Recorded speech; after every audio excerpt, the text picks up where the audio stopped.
Hello, History 362. So today we're going to be talking about the Seleucids and the Jews and the events that give us ultimately the Hanukkah story, so seasonally appropriate.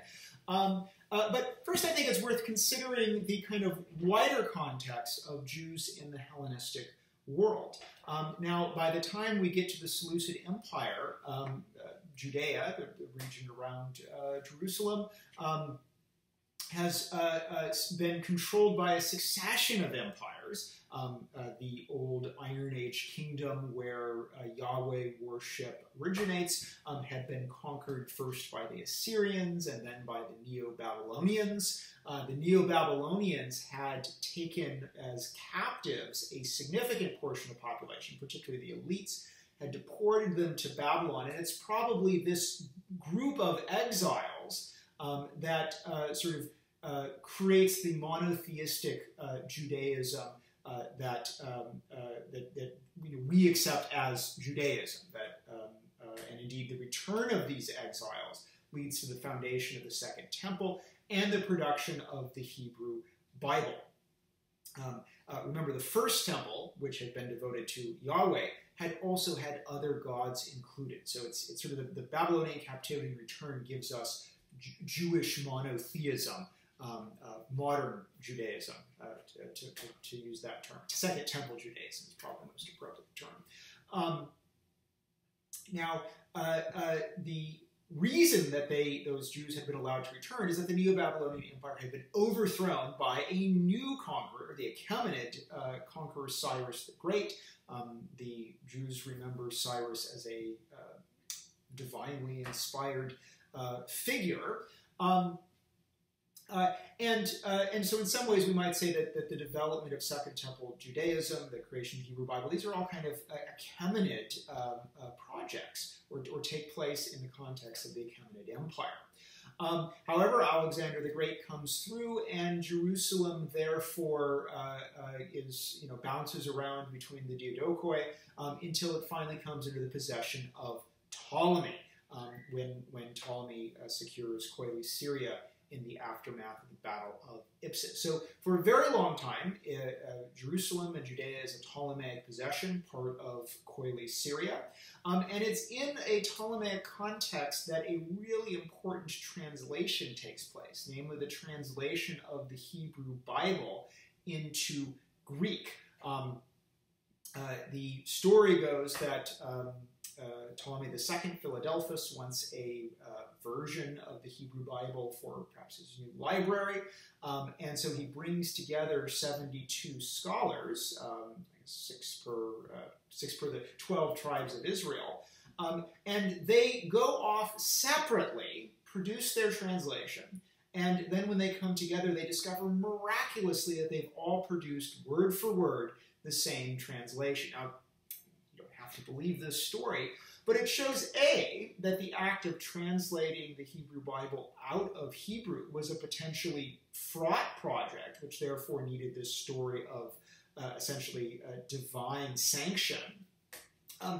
The fact that we need the Septuagint in Greek, however, suggests that as Jews are moving around this new Hellenistic world, as traders, as mercenaries, as settlers, they may increasingly be operating with Greek as a primary or at least a major language, and therefore have an interest in having their Bible, being able to access their scriptures in Koine Greek rather than just in Hebrew.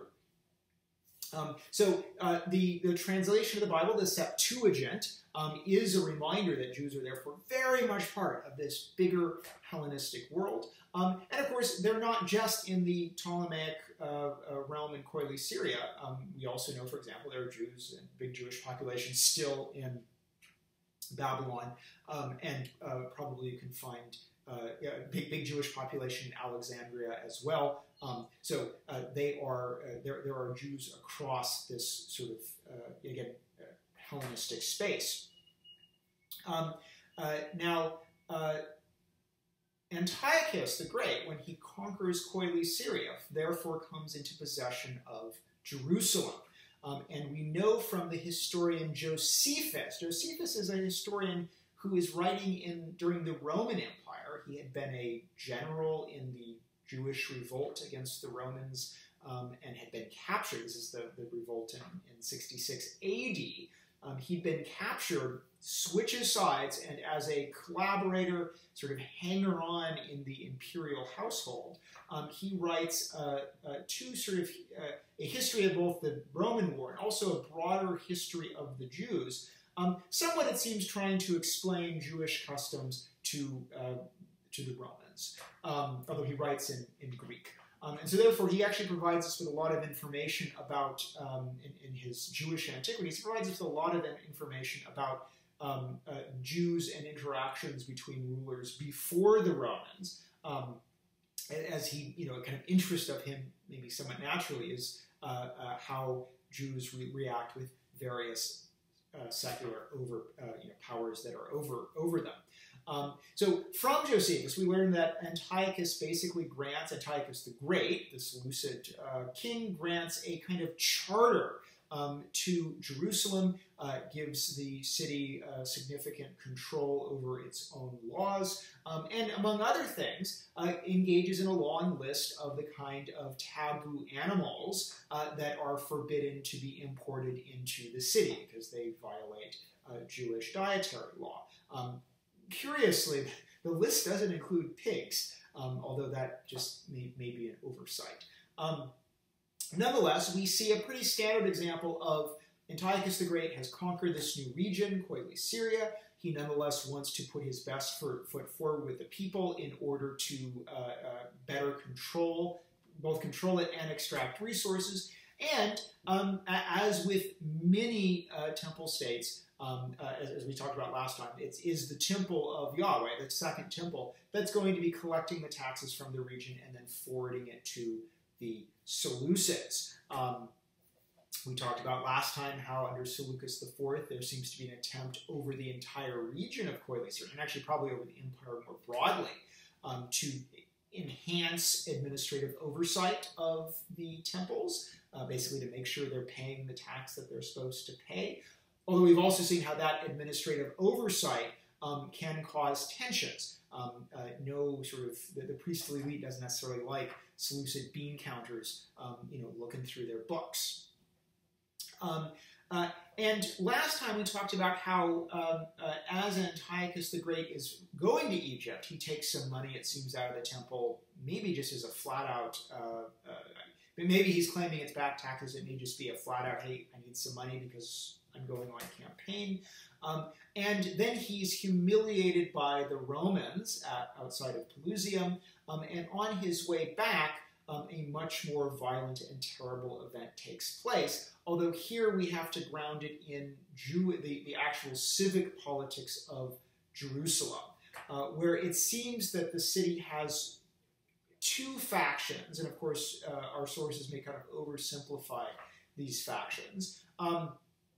One is a faction of more traditionalist Jews. The other is a Hellenizing faction, which includes Jews who are not trying to go apostate, aren't trying to go worship the sort of, say, Greek pantheon, but are interested in some aspects of Greek culture, both probably because these aspects of Greek culture are seen as kind of nice in of themselves, and also because these aspects of Greek culture allow them to interface with other Greeks, and that has advantages of its own. If you are a trader or mercenary or just elite, to be able to go into a gymnasium and work out is a way of actually kind of networking.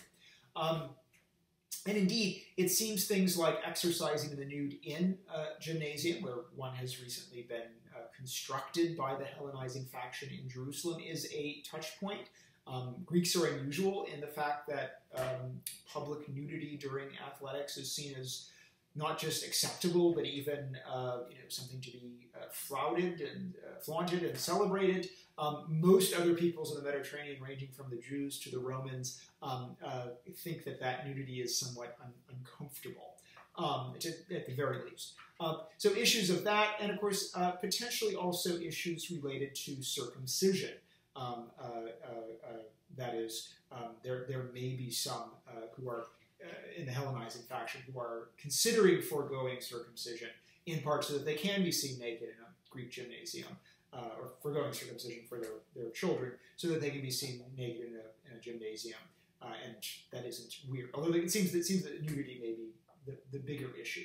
Now again, for the most part, this is a kind of internal debate, but it ultimately spills out into civic strife in a dispute over who should be the high priest. And this dispute actually takes place between two brothers, and the winner is Menelaus, who essentially really sides with the Hellenizing faction when he has negotiated with Antiochus to basically bump up the taxes in order to be acknowledged as high priest, having therefore displaced his own brother in that office. So things, however, seems to have erupted in violence as Antiochus is coming back from his campaign. And Antiochus, who again probably is in just a bad mood personally, and also has suffered a super humiliating, I mean, he's been humiliated. His whole army and his whole court have seen him just emasculated by this Roman ambassador drawing a circle in the sand around him.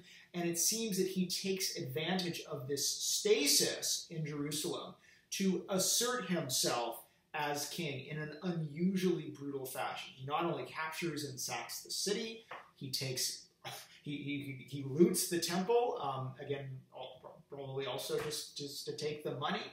But he then forbids certain Jewish practices from taking place in Jerusalem and beyond, including the practice of circumcision. And this practice of circumcision, and basically also the practice of Yahweh worship. And this outright prohibition of the religious practice of a certain minority is extremely unusual in the ancient world. It's extremely unusual in the Hellenistic world. It's unusual in the Seleucid Empire. I mean, the Seleucids, by and large, like most people who control big multi-ethnic, multi-religious empires, are usually pretty interested in trying to reach out to the gods of the various peoples. The Seleucid kings themselves routinely, for example, go to Babylon and sacrifice to Marduk, the Babylonian deity, and other Babylonian deities, as a way of simply connecting with this population. Even when the Seleucid kings aren't, desperate to reach out to a particular local god or local priesthood, they almost never try to prohibit religious worship. So Antiochus's attempt to suppress Jewish practice is unusual, maybe even somewhat unprecedented, and if anything, seems to be an attempt to reassert in a really stark way his royal power. It's also quite likely that he is attempting to put a kind of colony, a Seleucid colony, and hunker that down in Jerusalem. Now, this shall we say, fails, and in part it spawns a rebellion. Rebellion is led by four brothers, the Maccabee brothers. The most famous of them is Judah Maccabee. Supposedly, and here we actually should say a really important source are the books of Maccabees, particularly the first two books of Maccabee, which are for Catholics part of the Bible, for Protestants they're Apocrypha. They are the second Maccabees is actually probably a Cliff Notes version of a history written in Greek by a Hellenized Jew named Jason of Cyrene. But both present, both books of Maccabee present a Jewish version of the rebellion against the Seleucids. And then there are subsequent books of Maccabee that really aren't, but also describe the context of Jews living in the Hellenistic kingdoms. But it's the first two that actually give us the narrative of the Maccabean War. essentially, we're told that the war starts when their father, Mattathias, attacks and kills a apostate Jew who is undertaking a Greek polytheistic style sacrifice. This subsequently leads to an uprising that is at times a kind of guerrilla war. At times it is actually a war between Jewish factions, those who are still willing to collaborate with the Seleucids and those who aren't. And also involves, at times, battles. Some of them, it seems to be pitched battles with Seleucid forces who are sent to quell what at the time may be seen as a somewhat minor revolt. Now, it should be noted, at this point, Antiochus sacks the city, puts down these terrible prohibitions, may try to settle a Seleucid colony on Jerusalem, and then he leaves. He goes on to be worried about other things. It seems the focus of Antiochus, this focus of Antiochus IV, is really, he's not really interested in the Maccabean rebellion. He seems to be interested in another big campaign in the east, which he's already organizing by 166 BC. He holds a huge military parade at Daphne, a kind of suburb of Antioch, which we have a depiction of in Polybius, where he's raised a huge army. He then does go east, and he is killed in 164, perhaps during or shortly after he has sacked yet another temple in Elam, just like his father did, looting as he goes. So he dies on campaign in 164. That's the end of Antiochus IV. And here we are actually going to see a more Seleucid civil strife, because Antiochus IV has a son, Antiochus V, still a child, and therefore governed by a regent named Lysias. But Demetrius, the son of Seleucus IV, therefore is going to try to come and take his kingdom back. He arranges in 161 an escape from Rome. The Romans may kind of wink, wink, let him go, because we know that Polybius, who's a close confidant of many well-placed Romans, is part of this kind of scheme for him to slip out on a ship in the middle of the night. But Demetrius returns, and therefore there's going to be a civil war between Demetrius and Lysias. Now, while Antiochus is still alive in 164, Judah Maccabee manages to recapture the temple, which he purifies, and this is where we actually get Hanukkah, and based on this purification of the temple and the relighting of the menorah in the temple. Now, military activity continues, including a major battle in 161 in which Judah Maccabee is actually killed, and this is actually where Lysias is able to send sufficient forces to at least temporarily kind of crush the revolt. That said, his brothers, particularly Jonathan and Simon, carry on the guerrilla war and capitalize on this Seleucid civil war. After a while, both Demetrius, who ultimately is successful, but he's so busy holding off other challenges as the Seleucids enter into a period of more intensive dynastic strife, that Jonathan, the brother of Judah Maccabee, is able to get himself named high priest, and here basically take advantage of the fact that the Seleucids realize they don't need to totally crush the Jews, and so essentially they in the course of Seleucid civil war, Jonathan and his successors first carve out a kind of semi-autonomy. They're still technically part of the Seleucid Empire, but as high priests, they start increasingly ruling as secular rulers. It helps that they do have one big diplomatic contact, one that's actually initially forged while Judah Maccabee is still alive, and that is Rome. And there's going to be ongoing kind of diplomatic letters that go back and forth between the Jews and Rome. Probably a kind of way of the Jews saying, yes, look, we acknowledge Seleucid suzerainty, but remember, we also have all of these letters from the Roman Senate. Wink, wink. Finally, by the end of the 2nd century, the Hasmonean high priests, that's the Hasmoneans were the name is the name we give to the dynasty. The Hasmonean high priests are increasingly styling themselves as kings, taking regal names, minting coinage, and finally, the exact moment the transition takes place, but by 104, Aristobulus is actually calling himself the Basileus, the king of Judea. So again, there's this kind of strange. Well, this happens. This somewhat is parallel to what happens in Pergamon, where we go from a dynast running the show, like from Philotirus and his successors, a dynast saying, "Yeah, I'm just a vassal and a servant of the Seleucid king," but increasingly styling themselves in a higher and higher fashion until finally they just put aside the shroud and say, "We're an independent kingdom." This has happened several times in the Seleucid Empire: Pergamon, Bactria, and now Bactria, and now Judea.